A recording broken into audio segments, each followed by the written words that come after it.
Welcome to Tenor Tech, where I solve the problems you didn't even know you had. You start by confirming the local link and an IP address.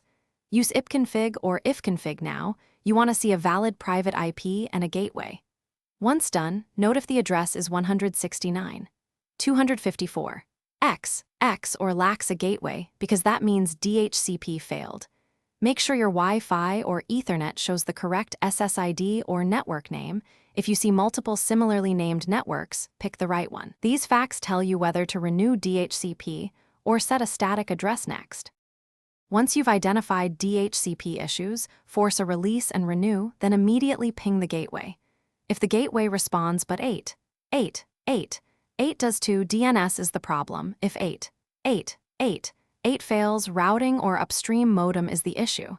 If renew keeps failing, set a temporary static IP in the router subnet with the router as gateway and 8 as DNS to restore internet. Make sure to test both numeric ping and a domain name lookup to confirm full connectivity.